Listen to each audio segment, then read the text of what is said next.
Hello everyone. Thank you so much for being with us today. And to all the people watching us from Facebook, from YouTube, and from Twitch, a big welcome. Grab your cup of coffee and sit down with us. We're really happy to have you here today.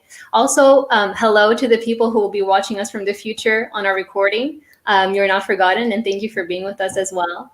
And so just a couple of, housekeeping rules. If you have any comments or questions, you can always ask them at any moment on any platform that you're watching this on, whether it be Facebook, Twitch or YouTube, and we'll be able to see your comments and questions.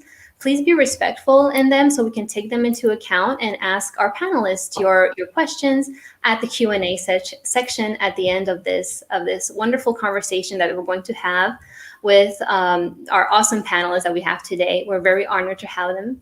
And so without further ado, I would like to introduce the topic that we're having today. So first of all, I'm Melissa Vida, and I'm the Latin America editor at globalvoices.org. And there is something that has been kind of going on and off the media a little bit here, a little bit there, which are reproductive rights of women. But of course, it does not grab the headlines as much as other health crises that we've had, of course, in the past year or so. But it is something that affects so many women, and probably, well, you know someone who has undergone abortion, a safe or an unsafe one. And because it is so taboo, maybe you have never heard of it, of this thing that this woman has had to go through, right? But it is something that affects so many women worldwide on different continents. And so this is what we want to talk about today. So just so you can see the scope of how important this topic is, there are 73 million abortions that happen worldwide, according to World Health Organization numbers. And unfortunately, there are so many women that die of it. So this is a very triggering number, but there are 30,000 women who die due to unsafe abortions worldwide as well. And so this is truly what we consider to be a health crisis, right? So today is World Health Day, and we wanted to take into account all these women's lives on Global Voices. Unfortunately, mortality is not the only thing that affects women with abortion. Oftentimes it is criminalized, and women can go to jail for having an abortion. So this is the case of El Salvador, for example, which is where I come from. In El Salvador, abortion is illegal under all circumstances. So whether it be, a pregnancy, a result of rape or incest, a woman who undergoes abortion or who is accused of undergoing an abortion due to a miscarriage, for example, can end up 30 years in jail. So, and it has happened. It is not something that is only in the law. In the last 2 decades, around 180 women have been prosecuted for this, and some have died in prison. So I think we can all agree that this is like, a topic that it is taboo. Not many people talk about it. So we're here to break that taboo. And I think we can also agree that it is not an optimum health situation for women, for every woman around the world. So today we have an amazing opportunity to hear about women on different parts of the globe, to talk about these, how women undergo their health, their reproductive health, what is the cultural, legal, religious context these women are in, from Uganda, Brazil, Pakistan, Poland, and Thailand. We're very honored to have here so many wonderful panelists. And I think the overall question is, because I want to get down to the root of this thing, because it happens to women all over the world for different reasons and under different contexts, but it happens on every continent. But why is it okay to let women suffer and sometimes die? So let's remind ourselves that it's 30,000 people per year. Instead of providing, for example, sex education, contraceptions, and a safe way to abortion. Like, why is it normalized in so many countries in the world, this logic? And why is it still so taboo? Right. So I think I've talked enough. Thank you so much for being here, and welcome to the people who are joining now. And I would like to turn the mic to a wonderful lady who has joined us from the United States now, who has covered Brazil for so many years. Debora Diniz, hello, welcome. Hello, Melissa. Thank you for inviting me. Debora Diniz is a Brazilian anthropologist who develops research projects on bioethics, feminism, human rights, and health. She teaches at the University of Brasilia and is a researcher at Brown University, and is an overall an awesome activist for reproductive rights. Her documentaries, which include a documentary called Zika on reproductive rights, have received numerous national and international awards. Debora, it's a pleasure to have you here with us today. Your research has been fundamental with regards to reproductive rights in Brazil. And from what I understood, Brazil is a crime punishable by law, except in 3 cases, right? The right to a woman's life, a result of rape, or if the baby is born anencephalic, which means that it has a very specific brain disease or lack of, it's a very specific case, right? But thanks to your research, we know that around 1 out of 5 women in Brazil undergo abortion, which is huge. And Black and brown women and impoverished women suffer the most out of unsafe abortions. I have a question with regards to recent events and regional events. The fact that the neighboring large country, Argentina, has recently legalized abortion in December 2020, so 4 or 5 months ago.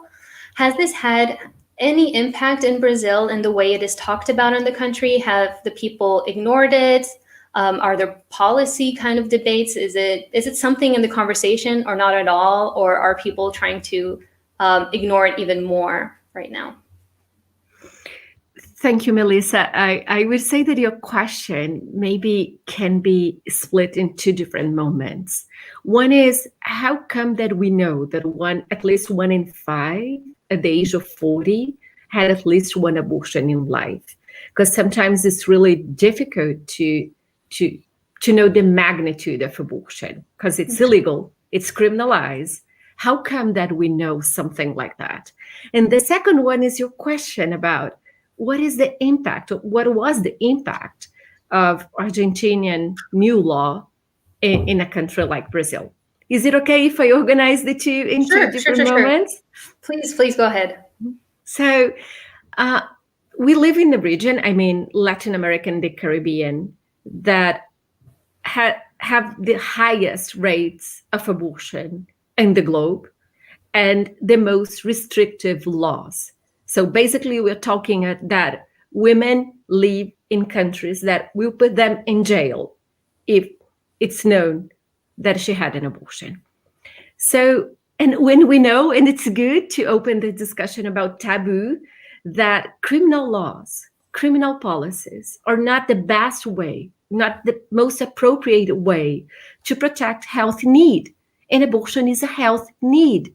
It's something that a woman in a moment in life, she will need. And as you said, for different reasons in life. So abortion is a right, and it's a right because it's a health need. But we need to show that an ordinary woman, it's a woman that are in our families, it's our neighbors. They, in a moment in life, they will cross the line between legality and clandestinity, and they will search for unsafe ways of having an abortion and putting their lives in risk. And for a feminist and a feminist researcher, as I define myself, I have been struggling a lot how to provide reliable data to have this public debate a little bit more rational. And women, they have a lot of reasons for not trusting on us, researchers or anyone in life, because they have the criminal law, trying to put them in jail. So how to raise the question, have you had an abortion in life? And the first response will be no. Why do I trust in you? And as you said, abortion is criminalized, and we have just 3 exceptions. And it's important to name as they are exceptions in case of rape, and when her life is at risk, and in a very specific fetal abnormality. That is basically when the fetus has no brain. So the basic question is, what is the magnitude of abortion? How many women, face this unsafe situation of crossing the line between law and the legal market? And all the traditional techniques of face-to-face questionnaires or written surveys are not providing reliable data. So we decided to use a methodology that is known as secret ballot box. So imagine those ballots from the past, or several countries still use them. United States use that you use in political, pools that you put a paper inside. So we selected a group of women, just women collecting the data. We cover the whole country, and Brazil has continental, proportions. And we had a very simple questionnaire, 5 questions. Her age, if she had an abortion, if she used medicines, pills, and if she had to finalize the abortion in a hospital. And what we found? That at least 1 in 5 at the age of 40 had 1 abortion in life. They are the most ordinary Brazilian women. They are the most vulnerable women. That they are women at reproductive ages. And they know what is maternity. They have kids when they have an abortion. They have religion. They are women of faith. But it's important to use the imagination here, and I will close my response. All of us, we know 5 women at the age of 40. Please count 1, 2, 3, 4, 5. That one should be in prison. That one should have passed some time in prison. This is what the criminalization of abortion imposed to women. They can go to jail and they can put their life in risk. So if we know the numbers, and it's 500,000 each year, 1 in 5, let's now move to the second stage of the imagination. Let's give a face to this woman. She's someone like you. She's someone like the women in your family. And the question is, what is the best way to protect her? So to know the data and to know the research needs to amplify our imagination to a debate that is really inundated by taboo. And I think that I can reserve your question about Argentina for the second round to hear my colleagues here. Thank you, Debora. Yes, what you mentioned about having scientific and solid research is so important in these very heated debates, who are usually, kind of overwhelmed by other, philosophical or religious concerns. And I loved when you mentioned that a lot of these women are actually religious, and they have to make these very difficult decisions that often put their lives at risk, their health at risk, and like you said, being on the verge of criminality. Thank you so much, Debora. I was wondering if in general how abortion is perceived in Brazil, and if people have been starting to open up a little bit to it or not. Melissa, I will try to answer you as a researcher, right? Yes. So when we have such a question, are you in favor or against abortion? What you get is not what people do with their lives. It's basically the dominant morality. I will respond, I'm against, because it's the right answer. So what I would say that we could discuss among ourselves, let's avoid those public opinion polls, because they do not represent women's needs, rights, and lives. They represent patriarchy and the hegemony of how to respond correctly to such a question. What is the right question? Have you ever had an abortion in life? Do you know anyone? Do you know a woman, a trans woman, that had an abortion in life? So this is the question that we need to respond, right? Do you know a woman, a trans person that had an abortion? This is, and you reframe the debate, because you talk about reality and you do not talk about perceptions of morality. Yes, I love it. Thank you so much. I was going to ask you what would be your question, and it is definitely something that I will try to keep as well as a journalist. I think it's very important as the media as well to frame these questions in a more, also in a different light. It's very interesting. Thank you so much, Debora. So I was seeing Joy really nodding to what you were saying, Debora. And so I would like to turn to you, Joy. Joy is a leading African sexual reproductive health, human rights, and gender advocate, and a strategic with the global advocacy and campaigns and movement building. She was awarded Uganda Law Society's Best Female Human Rights Lawyer in 2018-2019, and was recognized as an emergent mid-career woman leader in global health at the Women Leaders in Global Health Conference at Stanford University. Congratulations, Joy. Thank you. Thank you, Melissa. Joy, I saw that you were really nodding at what Debora was what was mentioning. How did this resonate with you in the context of Uganda? I think that everything that Debora said was spot on in terms of the similarities that we see in countries that have very restrictive laws, have a very, I don't know, there's the issue of where the issue of abortion is really treated as taboo, where there's a lot of stigma. So everything she said really resonated with me.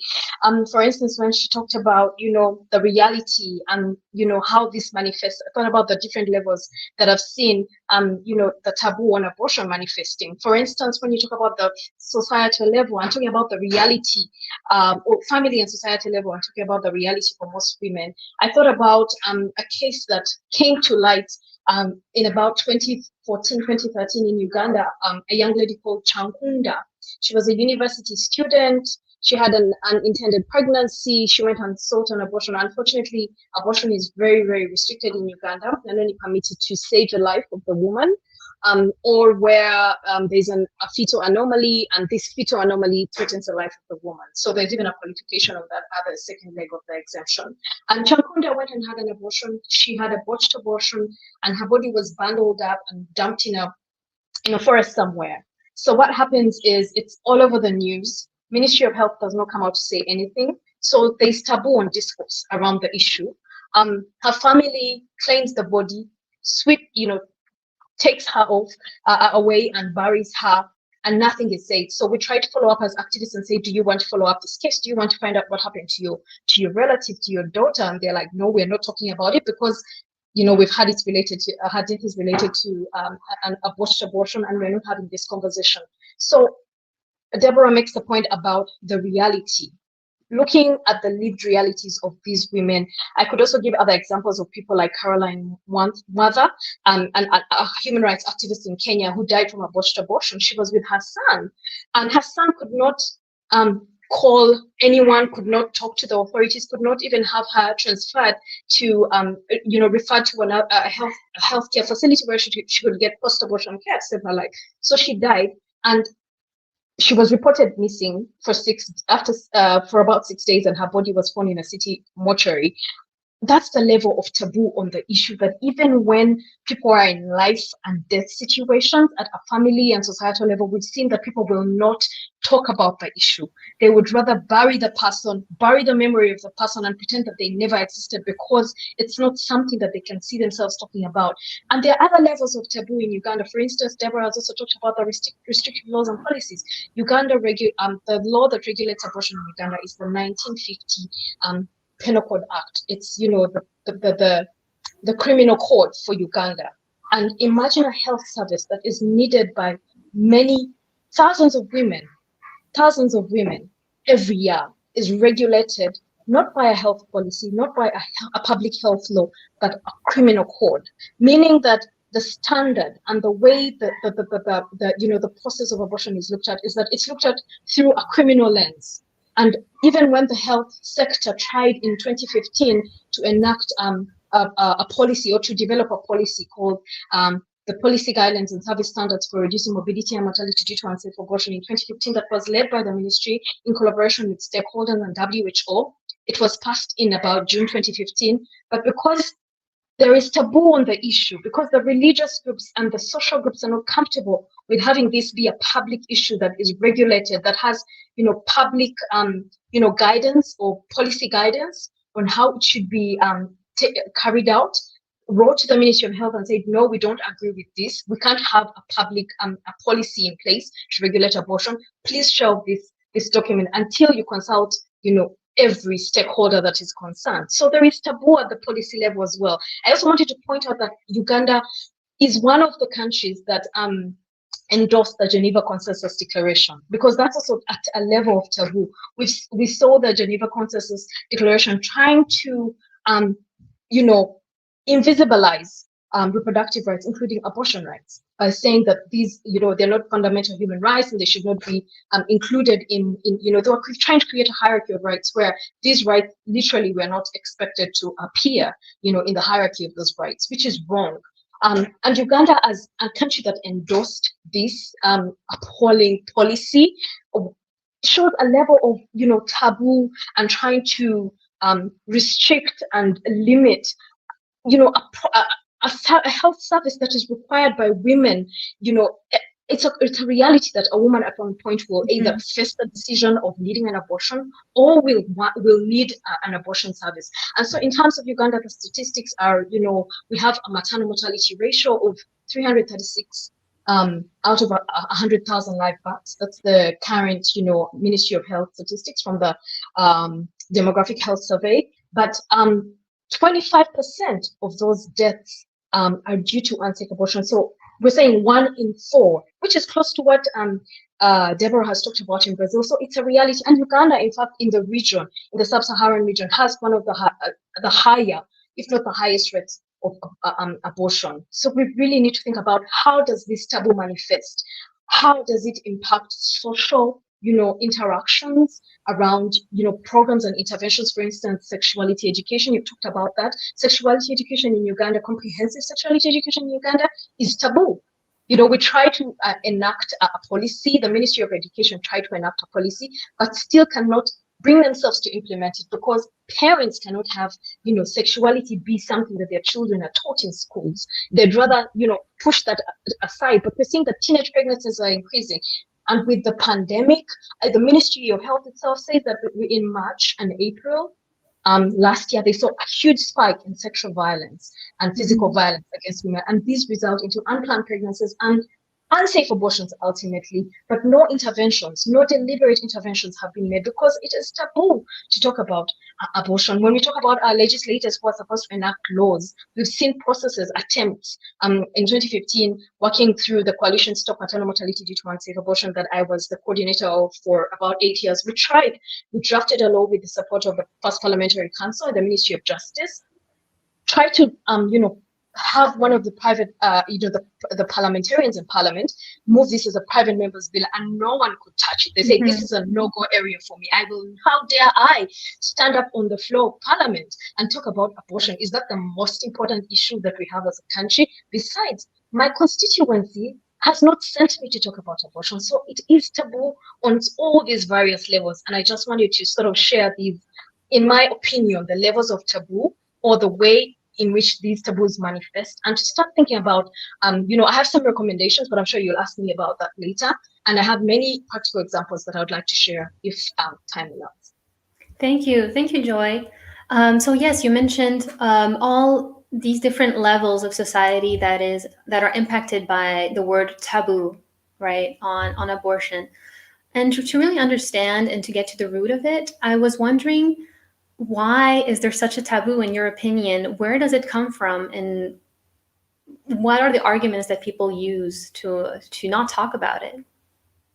Obviously, religion. Uganda is constitutionally, we're a secular state, but historically we have the church and religion play a very strong role in society. So when you look at the schools and the public health, the way, who owns hospitals, who owns the majority of schools, you find that it's religious, groups that own these schools. So of course, the curriculums, the way things are taught, the way life is, the social construct is based on a higher power who has drawn this line in the sand that there is wrong and there is right, and that obviously abortion falls on the wrong side of the spectrum.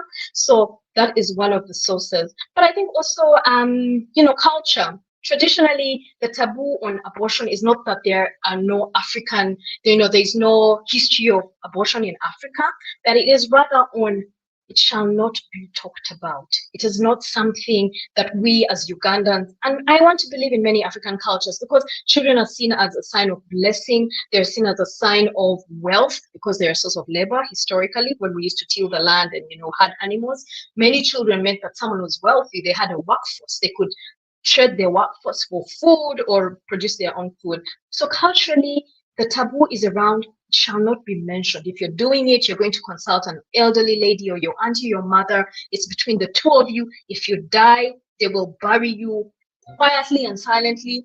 Even the traditional ceremonies that are ordinarily performed when someone dies don't get to be performed for someone who has died from an abortion. So culture, has a taboo on, it shall not be talked about. And so if we shall not talk about it, then how can we develop interventions to address its impact, the impact of the unsafe aspect of it? And then obviously populism and politics. People want to be popular. People want to be seen as, towing the popular line and saying the things that will make their constituent, especially in politics and people who hold power in Uganda. It's very difficult. And I empathize, because this is a society we find ourselves in. But, where does the buck stop? Because when do we stand up and say enough is enough? No woman or girl should die or suffer from an unsafe abortion. When do we, put the popular opinion aside? And I think some of this research has been done around how to, frame messaging, how to talk to different communities, how to identify sort of the movable middle of audiences that we can talk to sort of bring to the side where there is support for policy and practice intervention that would help. So those three levels for me, those three factors really are, sort of the factors that are pushing or enabling the taboo culture around talking about abortion in Uganda. Thank you, Joy. That is definitely very, very enlightening, and to see how, of course, well, we often talk about religion, but we seldom talk about electoral politics and with regards to reproductive rights. And also, well, and culturally, I see what you mean coming from El Salvador. These narratives permeate us since we were little, and so I see what you mean. To talk about the influence of, to continue talking about the influence of the church and religious groups, I would like to turn to Domnika Lasota, who is calling us from Poland. Hi, Domnika. Hi, everyone. Hi, Melissa. It's good to be here. Thank you. Thank you so much for being with us today, Domnika. So Domnika is a 19-year-old climate justice activist from Poland. She is part of Fridays for Future movement and the Women's Strike. She was chosen as one of the founding members of the Consultative Council created in November 2020 in the context of, well, women's protest against the upcoming nearly full ban on abortion in Poland. And she is now the contact there with the School Strike for Climate movement.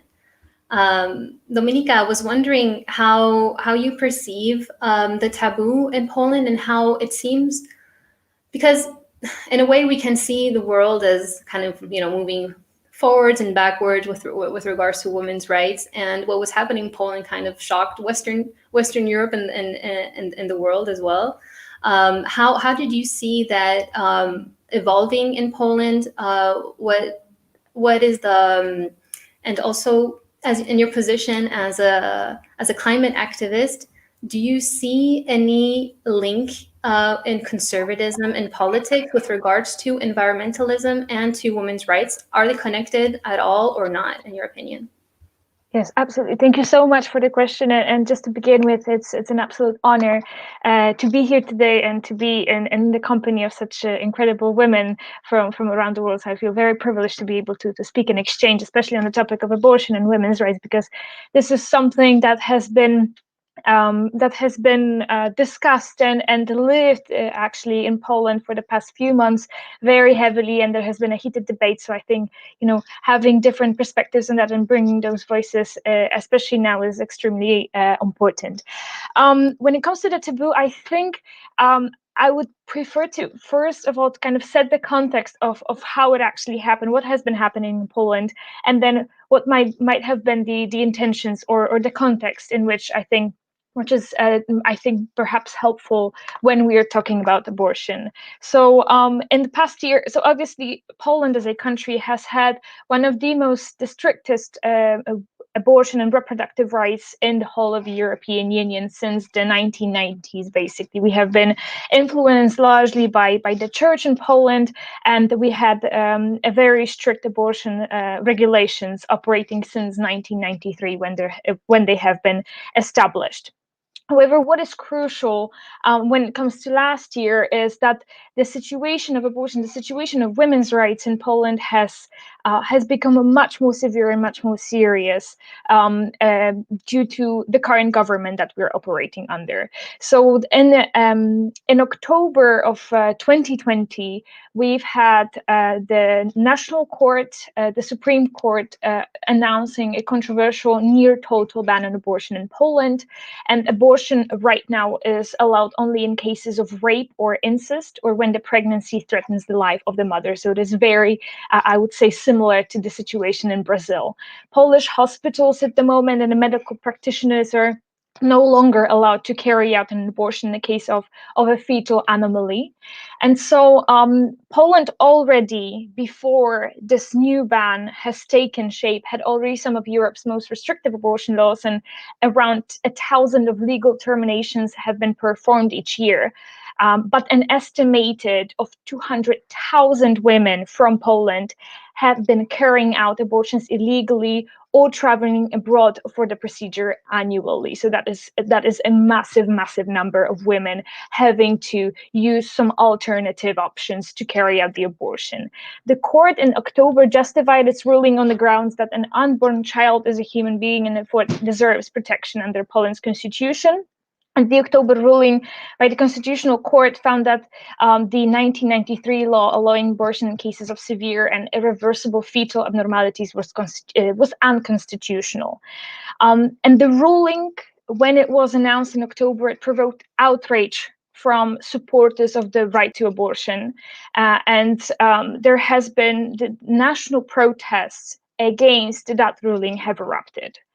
And I think what is crucial to bring in here into this debate is actually the larger picture of when it happened, because our government, which is the right-wing government, has been kind of going away from democracy and from democratic procedures for a few years now. So since they began operating, there have been multiple cases of abuse of human rights, of abuse of the judicial system, and definitely of some authoritarian practices being put in place.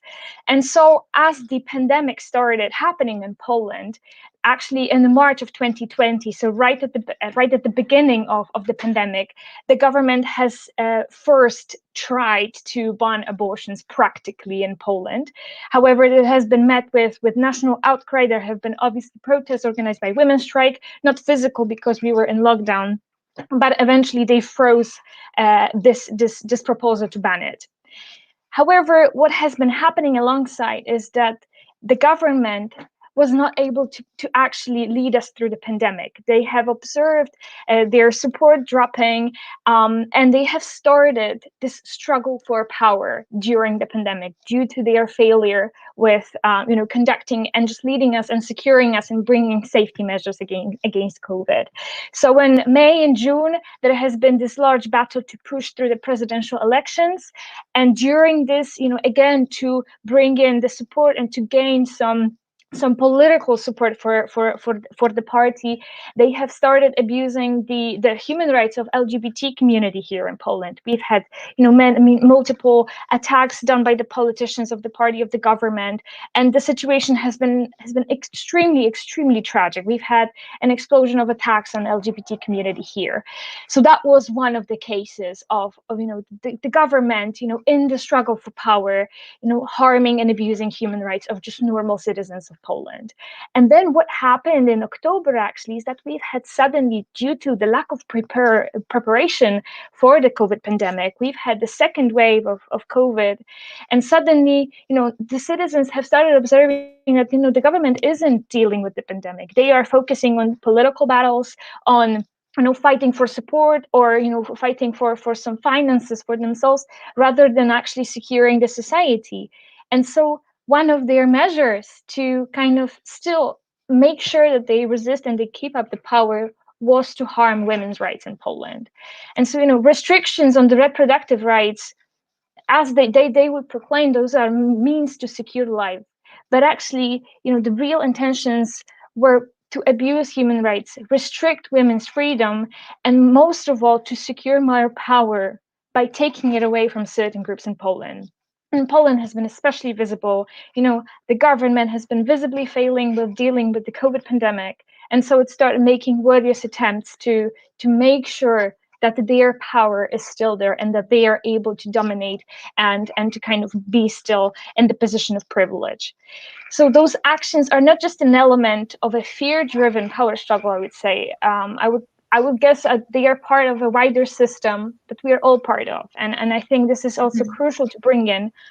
Just to wrap up, I think with the climate aspect of it, is that we are we are living in this system according to which you can dispossess someone of their body, of their identity, of their land for your own benefit, and as part of continuing to accumulate wealth or privileges and dispossessing others from it.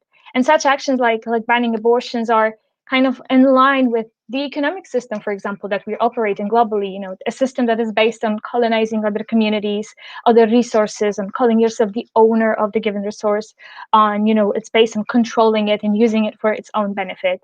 And I think given that, as we were talking about the attacks on women's rights, it is worth looking at this larger picture and consider the climate crisis and the global injustice equally seriously, because all of these, I guess, are all of those phenomena stem from the common cause, the common, I would say, approach, and they are not separate issues, but different effects of the same practice and the same root cause.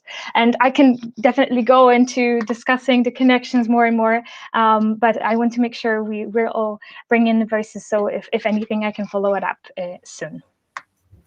Thank you so much, Domnika. So if I understood well, how you see this attack on women's rights in the past few months in Poland as some kind of clamping down of patriarchal powers in Poland, as during a moment where they were losing control of power in Poland due to a lack of ways to manage the pandemic. If I understood correctly, is that what you meant?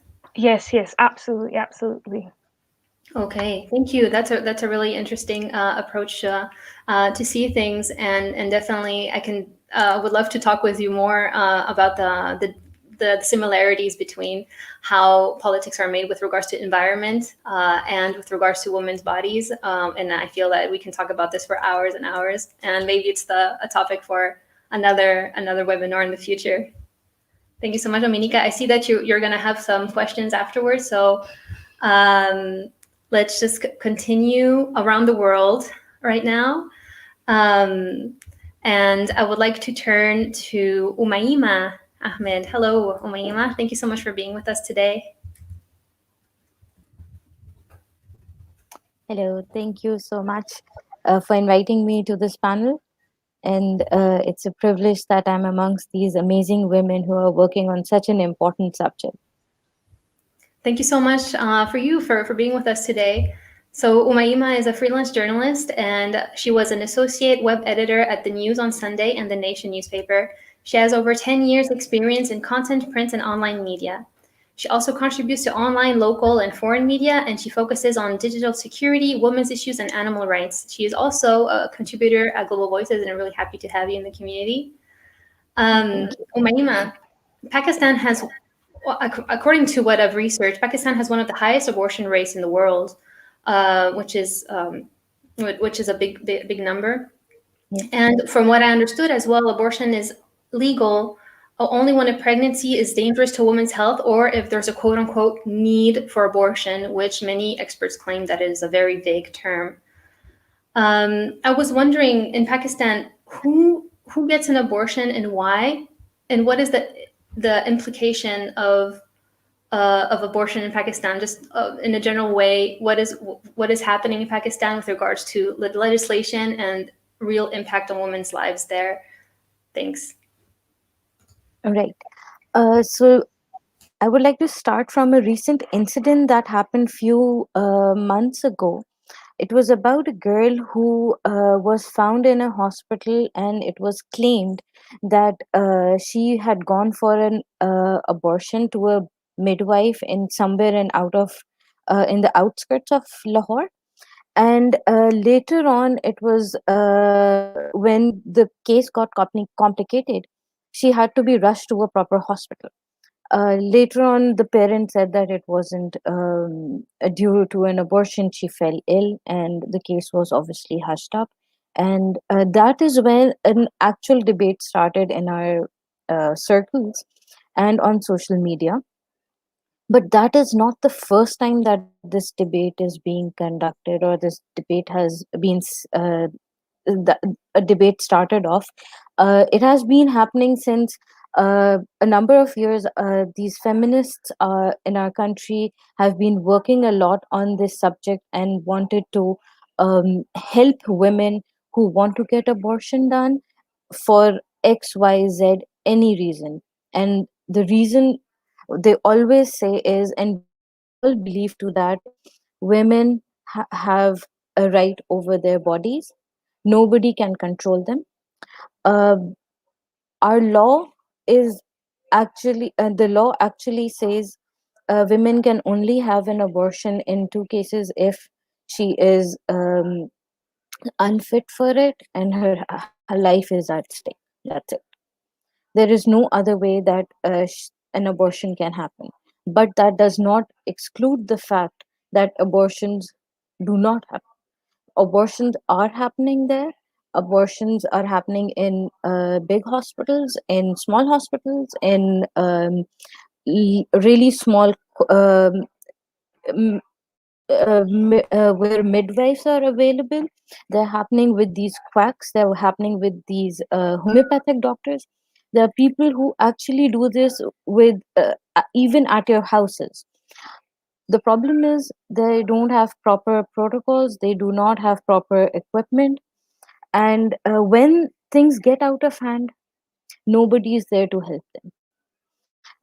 When a woman goes to the hospital and asks for help, that she does not need the child for whatever the reason, the doctors are not very willing to help her out. It's in very rare cases where this happens, that the doctors in even reputed hospitals help, and those rare cases could be they have family links, or they are influential, or they have they can pitch in some money and they can get it done. But if the case is complicated, and if the girl or the woman or the child loses her life, what the reason was. As for our legislature, as for our politicians and these people, this subject hasn't really been discussed anywhere. Our law was made, it was amended a few years ago, and since then, we really haven't had a discussion on it. In the past 4 or 5 years, I'm sure most of you are aware of the women's movement that has emerged in Pakistan, and they too are demanding for safe abortion rights for women, because women undergo a lot of stress and trouble when they are put through an unwanted pregnancy, and then they have to, if they have to abort it, then their lives are at stake. I'll just like to throw in a figure here. This is by this is a non-profit organization working in Pakistan, and it provides pregnancy anti-pregnancy pills. It states that around 10 million pregnancies are happening every year in Pakistan. Approximately 4 million of them an estimated 2.6 million abortions annually take place in Pakistan. And just imagine the amount of risk they go through and what the end results are. And if a woman does go through and she's lucky to survive, the next part is she doesn't have psychological help. She has nobody to talk to, she has no help. And the minute she's out of the clinic, or the minute the whole process is over, she is expected to go back into the kitchen and start her work again. And why these issues are not being discussed, main problem is because it's a cultural thing, as our panelists also said, and it's a religious thing. So even our religion gives us the margin only if a woman's life is in danger. That's it. Mm-hmm. Mm-hmm. I was wondering if also in Pakistan, religion also kind of like it goes even further than that. Okay, the woman's life is at risk, but maybe people extrapolate that even further and kind of make all kind of abortions legal and taboo. Yes. Overall, abortion itself is not really considered a good thing, or is not accepted in our society, even if it's at the cost of her life. There are people that I've seen cases, I've come across cases where the woman is on the deathbed, and there's the husband refuses to go through the process, or allows the woman to go through the process, because it's about his honor, it's about his hold, his control on the woman. And it's not only about the man, it's about his family too. The girl's family is under pressure because it's a stigma and they really can't deal with that. And the male side, woman is pressurized not only by the husband, but by the in-laws and the extended family of the in-laws. And just to add here, if a woman goes to the hospital and asks on her own that she does not want the child for um whatever reason, uh, the doctors do not allow it. And the main reason they give is, we can't until your husband or your in-laws do not sign the documents. We cannot do it without their permission. While I did ask this to a doctor, and I wanted to know what exactly is the problem here, and many of them said that many a times women come without their knowledge, and if something happens, if a complication happens or if she dies, then the responsibility falls upon us, and we cannot really explain it to the family. So I really don't know how far can you justify this, but this is the doctor's excuse, or Mm-hmm. the doctor's point of view. Excuse wouldn't be the right word. Mm-hmm. Umaima, since we're on the topic here about the husband's point of view, we have a question with regards to this. In Pakistan, are abortions forced if a man suspects his wife was unfaithful? In some cases, yes, but before that, uh, mostly it goes into a divorce, or divorce too is something really lenient, that they would be really lenient to do that. Before that, they would just kill her for honor, because honor killing is another huge issue in Pakistan, unfortunately. So if something like this does come up, I would say divorce is the most lenient action he would be taking. Otherwise, it's the main thing would be they just kill her in the name of honor. Okay, that is awful to hear. Thank you, Umaima. And definitely, it's interesting to see how, well, reproductive rights does not stop at reproductive rights. It's about women's rights and women's lives in general, from the whole spectrum, from her womb, but also to her own very life. I don't know if I'm explaining myself here. It's just with regards to the complete whole woman. It impacts, right? It's not just about one issue. When we talk about abortion, we talk about the life of the woman in general. Thank you, Umaima. All right, so we'll travel now to Thailand. Hello, Émilie. Hi, thank you for having me. Thank you very much. I'm very happy to be here with you. Thank you so much, Émilie, for being with us today. Émilie Palamy Pradichit is the founder and director of Manushya Foundation, which she founded in 2017. And Manushya means human being in Sanskrit, with the goal to reinforce the power of local communities, and particularly women human rights defenders. So congrats, Émilie. Thank you so much for creating your foundation. So you're also an international human rights lawyer specialized in access to justice for marginalized communities. Émilie, so if I'm not mistaken, in Thailand, the situation is slightly different. In February this year, Thailand has legalized abortion for any reason in the first 12 weeks, if I understood it correctly. It's interesting because this has not made international headlines as much, and definitely not as much as Argentina. I'm wondering why. And so it also brought it closer to its neighbors, such as Cambodia and Vietnam.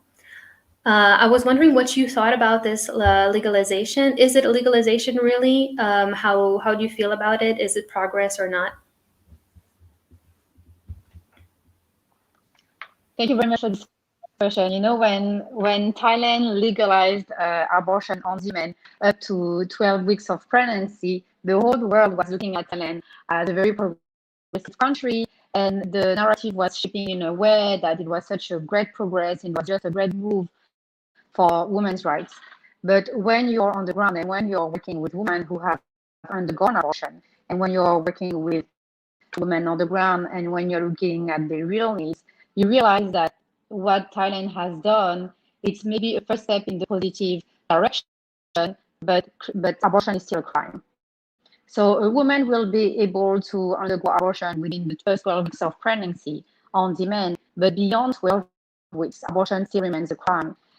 And when you're looking at the data that is available from women's groups and feminist groups working on the ground, such as Tam Group, Tam in Thai means abortion.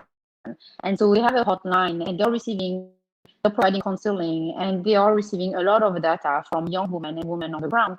And they were informing, the government, the cabinet, and the parliamentary committee, which was discussing the draft to the penal code, that women would need up to 24 weeks to be able to undergo abortion on demand, because amending the penal code to legalize abortion up to 12 weeks is not going to change much the situation in Thailand, because as we know, and based on what is happening on the ground, most women will only realize that they are pregnant after 12 weeks. So we really see this legalization of abortion in Thailand as a move that is not actually taking into account women's voices and voices from affected women. And why is that? It's because Thailand is a very patriarchal society, and because most of laws that are pertaining to women's rights are being decided without women at the center of the decision, and are being decided by men. And if you look at the parliamentary committee that has passed the amendments to the penal code, the committee was led by men, and there was 0 women directly affected by the situation. There was 0 women who has undergone abortion part of that committee. The government and the parliamentary committee overlooked the data that was being provided by groups on the ground who actually knows the need of women. So again, although the world is seeing Thailand as a progressive country and as a positive step towards the legalization of abortion, in reality, abortion still remains a crime. So what we want full decriminalization of abortion. If you are very serious about providing women access to safe abortion, if you're really serious about women's rights, if you really want to respect women's sexual and reproductive rights and health, if you really want to let women decide over the body, then you have to fully decriminalize abortion. You cannot have this type of legislation. And on top of that, I think the world is also confusing with what is happening in Thailand, because if you have Thailand doesn't have an abortion law. And I've been reading in the news, and even I've been interviewed by journalists telling me, oh, Thailand has this new abortion law. No, abortion is being discussed in the penal code. So if you have abortion being discussed in the penal code, it means that abortion is being seen as a crime in Thailand. It's just being legalized within 12 weeks, but it's still within the penal code. Beyond that, you're a criminal. You can go to jail up to 6 months in jail, and you have to pay 10,000 baht fine. So it's really problematic for us that the government did not take into account women's voices and women's decisions over the body. The other worry that we have, the other concern that we have, is that the government did not take into consideration the self-stigma that's been linked with the fact that abortion is still under the penal code. You know, although the government legalized abortion up to 12 weeks of pregnancy, they're not making safe abortion services available throughout the country. So if you're a young woman living in rural areas, and you know that only 2 hospitals in Bangkok provide safe abortion services, and if you don't know your rights, and if you're not aware about safe abortion services, if you're not being informed with safe abortion services information, most likely you're not going to seek abortion, and most likely you will continue to seek underground and unsafe abortion.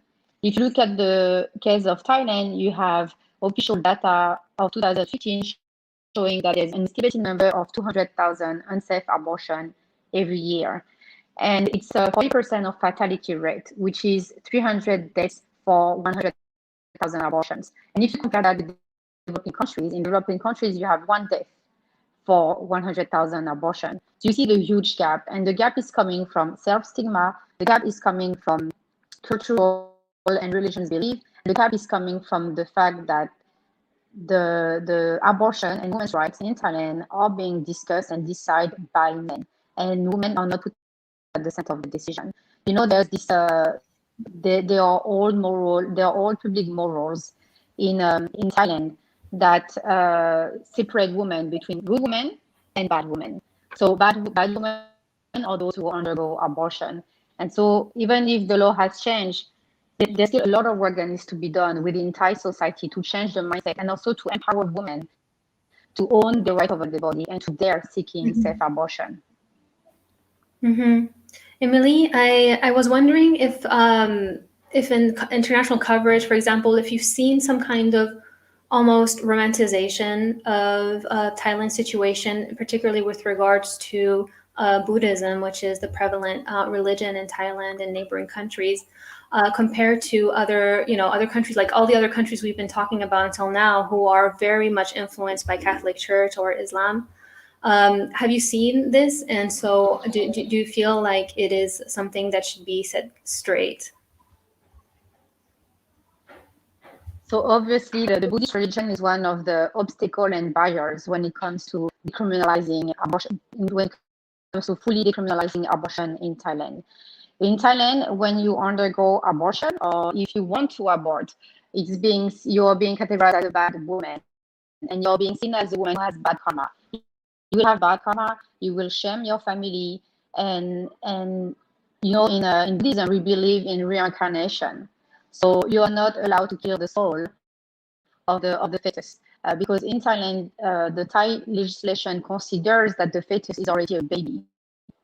You know, they are not looking at the fetus, and they're not looking at abortion as an international human right, and they're not looking at abortion as a recognized international human right with CEDAW committee and other international human rights treaty bodies confirming that you are born with human rights the day you are born. So human rights are inherent to you the day you are born. And so for Thailand, the fetus has rights. So, and it's based on the Buddhist religion. Okay. This conception of the fetus as rights is based on the Buddhism religion. Yeah. Thank you so much, Émilie. Yes, that definitely enables to see clear links as well throughout the countries, and definitely I've been learning a lot as well, because you know, there's this image that perhaps in countries with other religions, or you know, things might be different, but in the end the very similar views prevail around. So thank you so much. Now we're going to open the floor to see what our viewers have questions for you. So I've been seeing the comments. We have viewers from all over the world, and welcome everyone. It's so nice to see you. I see some people from Argentina, Egypt, France, the United States, Praga, Indonesia, London, Netherlands, Brazil, Dhaka. Wow, thank you so much. Very international. So if we have any questions, now is the time to ask them. I think we have a question from Philip from Prague. So he has a question for Domnika. How do you explain that Polish women went under a well-established right to abortion under communism to the situation today? That is a very interesting question, because that is true that during the communist regime here in Poland, women were allowed full right to abortion practically. But what is crucial to remember is that during the communist times, actually, we've had a very strict division between the government, the authorities, and the church. And so the church has been also actively attacked by the politicians at the time and by the communist regime. And so as soon as the communist regime fell apart and we've had the free elections, the democratic elections in the 1989, in the years that followed, because of the church had such a strong support and was such a, I would say, you know, a stronghold of this democracy spirits in Poland during the communist times, it has gained a lot of support and has had a very strong position. So once we've had the democratic elections, and in the years that followed, we've had the church becoming very closely connected with the governments that have been following after the communist regime.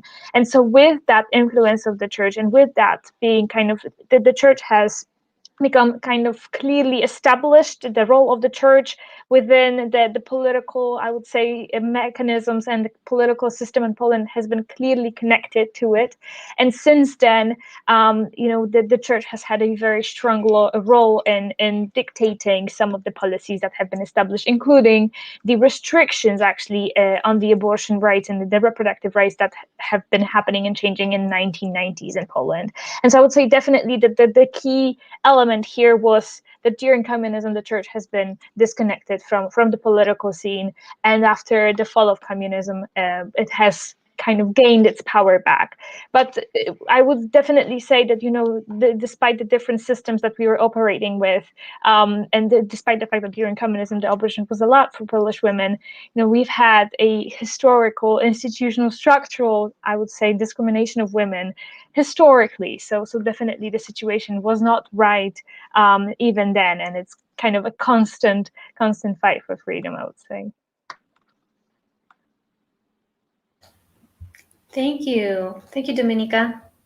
All right, we have another question from Juliana. In the countries where their way of lives is heavily influenced by religion, there is another challenge even though the legal bill in abortion has been passed, which is contentious objections, especially when medical workers are dominated by conservative people.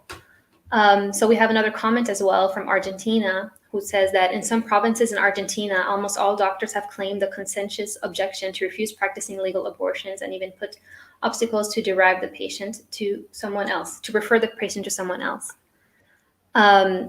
Is this something happening in your country, especially in places where abortion is legal or somewhat legal under certain circumstances? For example, I don't know, Émilie or maybe Umaima, if you would like to discuss, or any other person would like to chip in, because in all of these countries that we're dealing with today, abortion could be theoretically legal under certain conditions, but are they really? Melissa, I could take that question, although obviously, like I said, abortion is still very restricted in Uganda. But taking experiences from the continent, South Africa has had abortion on demand. I forget the exact. It's been they legalized abortion a while back. I forget. I don't. Was it 2012? I'm not sure. I'll put a disclaimer on that because I haven't addressed my mind to that in a while. But I know that one of the challenges that fellow advocates and service providers have been facing is the issue of conscientious objection, because I mean, people have come from a social construct of as we said in Africa, especially religion, culture, valuing the life of the unborn, and so this is also this doesn't go away just because you become a health worker or a midwife. So we need to, I think one of the things that we need to discuss and think about is legalization or decriminalization of abortion is the first step. It's the first important step of sort of leveling the ground in terms of the legal regulatory sphere. But there needs to be normalization of abortion. Normalization of abortion in the context of it's a health right.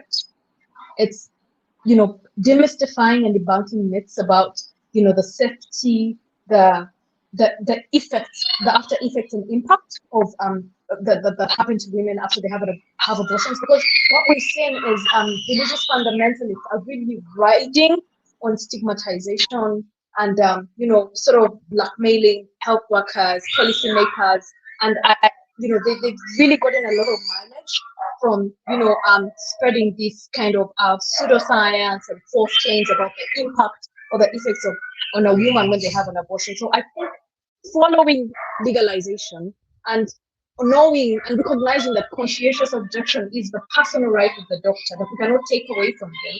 But how do we start building, a community, a society where we normalize conversations? And I think this goes back to the topic that we're talking about the taboo, breaking the taboo on abortion. We absolutely need to normalize the conversation. It needs to be treated like any health service area. In Uganda particularly, we talked about how do we include indicators on abortion in the health management information system. So when we're gathering data, when a doctor is gathering data, they're not thinking, or everything else is important but this.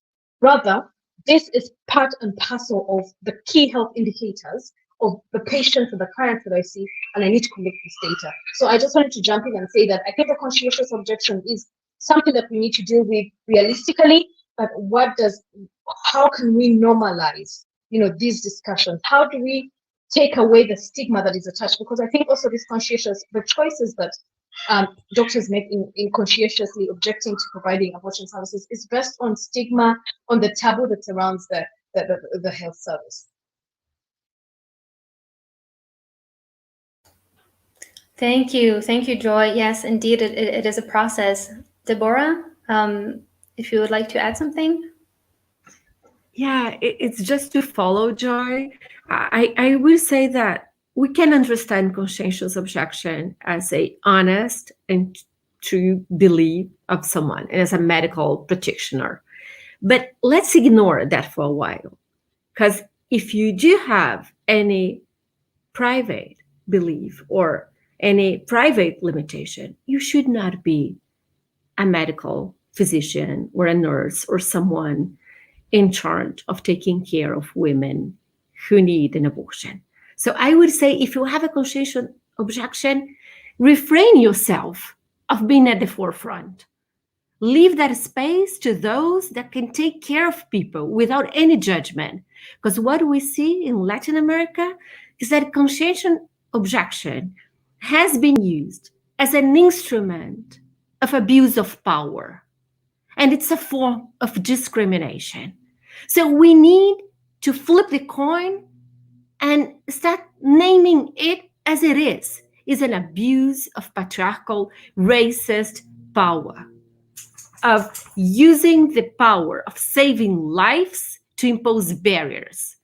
And what is the main barrier that they put, besides the stigma, discrimination, is that you postpone to take care of a health need. There is a limitation in time.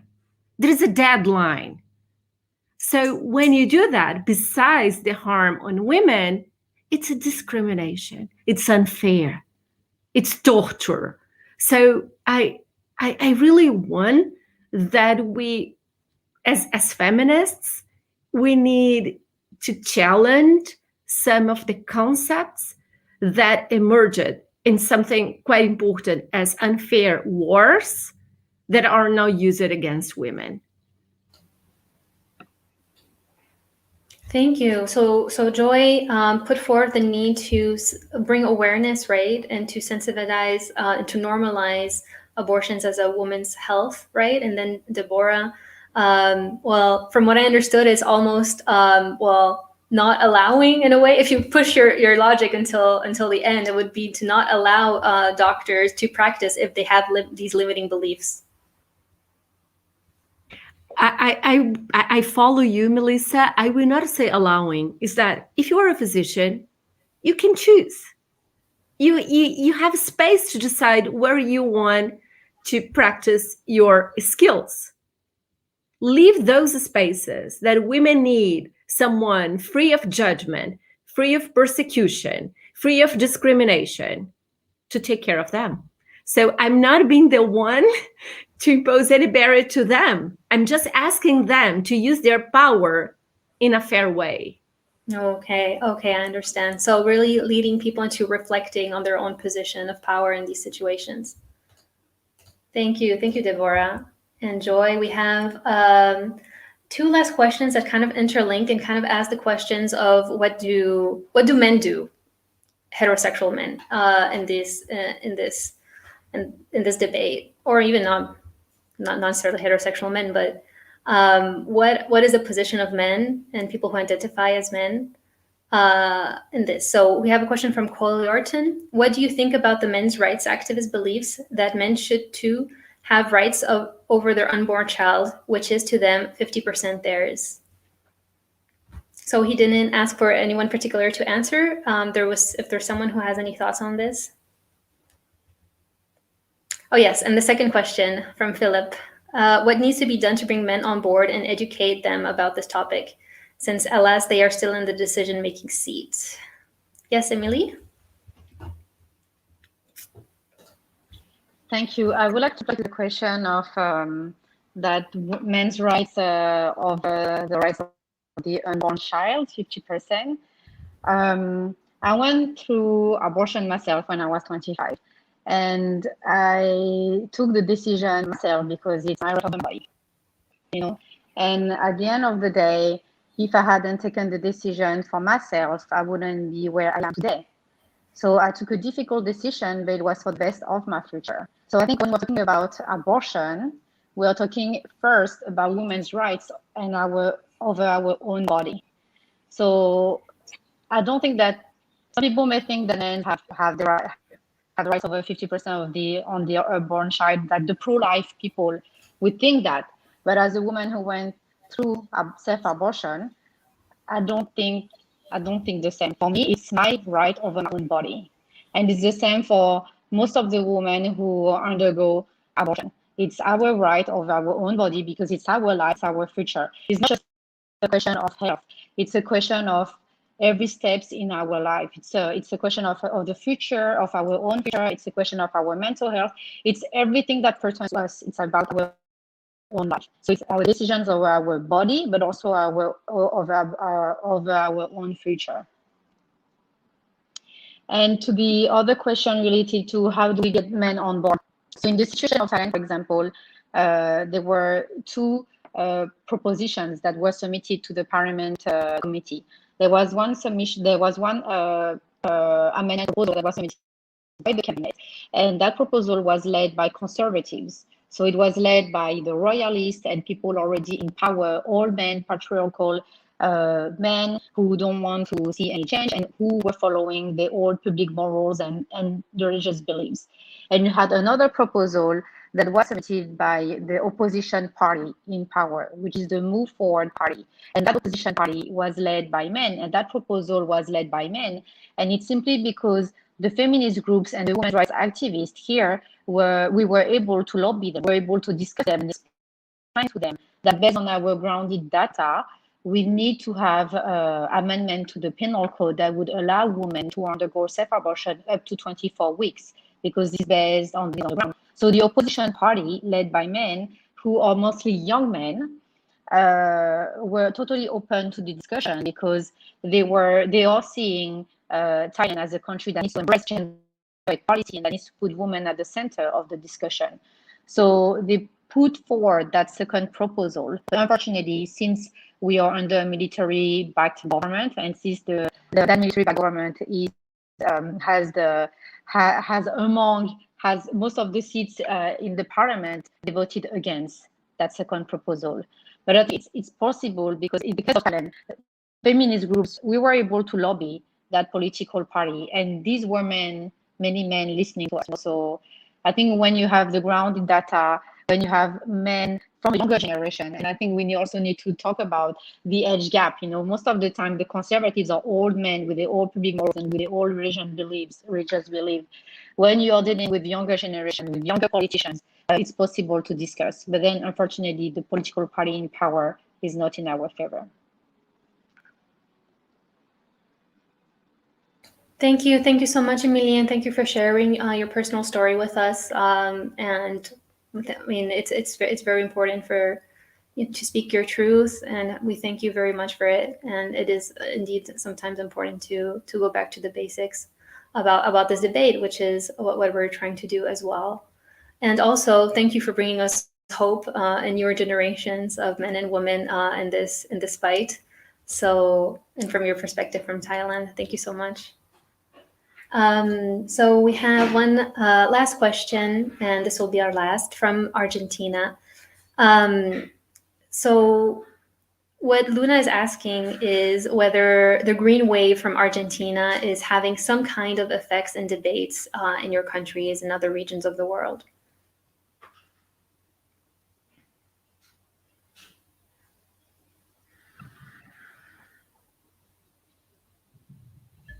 I don't know who wants to start. Yes. Who wants to? It looks like it hasn't. If you're not, has it been discussed in your country in activist circles, in feminist circles, at least, or has it crossed its threshold to politics in your country? If not, then that's okay too, and we can talk about that.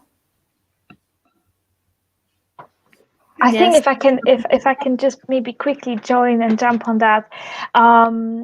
I mean, to be quite frank, what happened in Argentina, especially the fact that it happened in December. So that was, we've been weeks into protesting daily or weekly in Poland, nationally, and suddenly, and obviously the government there has been so much police brutality. A lot of women have been hurt. A lot of people have been hurt on the protest. A lot of people have been harassed by the police. And suddenly in December, when, the spirits have been going down, we have this, news that in Argentina, after years of fighting, it finally happened and it was legalized. And women actually, all of the people in Argentina came together and realized what this issue really is about.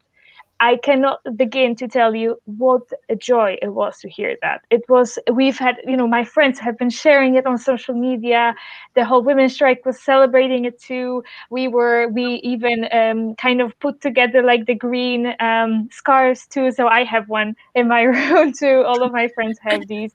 So it has had a tremendous effect, and it gave us, it boosted the morale definitely, and it offered us this hope that if we're going to keep up fighting as Argentinian women and people have been doing, that it is possible, even in a country that is so influenced by the Catholic Church, that it is possible. And I would say, if I've seen the concept, the idea green wave, I think it is taking more speed, and definitely it has reached the hearts of the people here. So it was an incredible support.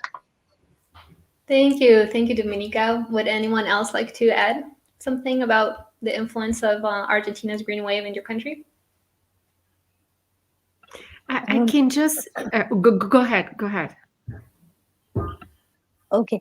Actually, I was just wanting to respond to Philip's question. I'm sorry, I'm jumping back to the previous question, but he has asked a really important thing. Considering just Pakistan and South Asia specifically, we need to educate boys from the childhood. It should come into our curriculums, it should come into our family structure. Even though there are families who do educate their boys how to respect and deal with women, how to behave with women, and about women rights, but they are just very general things that that are discussed and taught to them. But if we start doing this, if we start involving um, women rights and human rights into our syllabus, into our curriculums, uh, that will make a difference down the lane. Because we don't have a Harry Potter's wand that will just change everything in a split of a second. But definitely later on, uh, after a couple of generations, we can see the difference. It's a long process, but I believe that the syllabus definitely has to change at every level, even in a religious level, because our religion does talk about some, if not all, women rights, but it does talk about some women rights, and that is where the line has to be drawn. Um, that's about it. Thank you. Thank you, Umaima. Yes, adding on to that new generation's perspective, and even at a younger age than young policymakers. That's great. All right. So, Debora, if you have any last thoughts on Argentina's green wave. I just want to second every single word that Domnika said. It's a kind of a moment of joy, and the green scarf is now everywhere. I would say, at least in Latin America and the Caribbean, right? It's not a symbol just from Argentina anymore. It's to represent a common cause. And I keep hearing people saying, what we can learn from Argentina? I would say there is no formula, but at least 3 things I learned. The importance of a new generation of women doing feminism, of women in politics, women in positions of having a voice, and in position of what we say in power. So women in public speaking about what patriarchy describes as sensitive issues.